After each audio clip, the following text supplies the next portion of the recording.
we shouldn't be happy with what was announced today by China, even if some agreements can be found. But I think that there are a lot of jobs, thousands of jobs that are at stake with the cognac industry. Many parliamentaries, many MPs talk to me about what happens in their constituency with cognac. And I think that we all must find a way to de-escalate this trade war with regards to cognac, but also with regards to all the tariff issues. Another, obviously, big deadline is July 9 for the US tariffs. We may have some letters from President Donald Trump today sent about these US tariffs. Do you think that if the EU settles with 10%, is that a good deal for Europe? Should we just settle at 10% and be done with it? No, I don't think that's a good deal. I don't think that's a good deal because previously we were at 2, 3, 4% of tariffs in many industries, and all the value chains were organized by taking into account this level of tariffs. So I think that 10% is not a good deal, and I think that we all should find a way to get back to the former situation by negotiating with the United States and the US administration.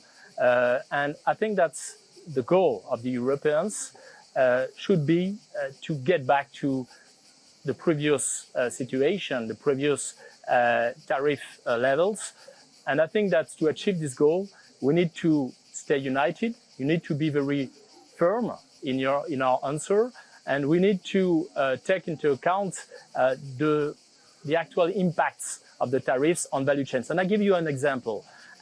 In aeronautics, the big plane manufacturers have value chains that are very much integrated between the US and Europe. And as from 1979, there are no tariffs at all in this specific industry. So all the value chains are very much integrated with no tariffs. 10% tariff for this industry would be a nightmare. France has a digital tax on some US giants. At the moment, France has said they are not planning to withdraw this digital tax. But do you think that could actually potentially become one negotiating tool in these negotiations? Well, I think that we made decisions in the past few years about this digital tax. And we think that it is an important component of our tax policy because it makes sense economically, politically. So it's going to stay? Sorry? So it's going to stay? Well, I got no announcement to make today, but I think that it's part of the overall negotiation. And I think that, as we all know, the US firms, the US companies are very strong on the digital, and many European firms depend on the US technology when it comes to digital.